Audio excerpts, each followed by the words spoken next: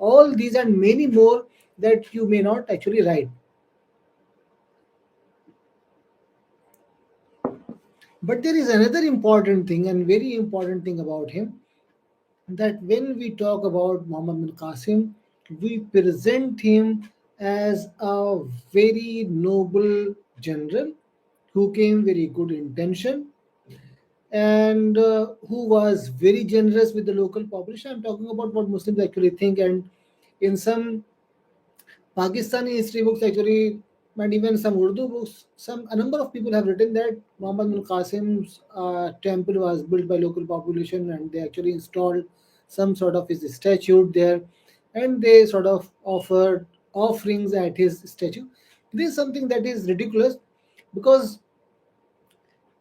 there is something ridiculous, and also there is something that is actually romanticization of history, and we have been doing on both sides of, say, historiography, Muslims and non-Muslims and some sort of colonial. This romanticization has been going on for centuries.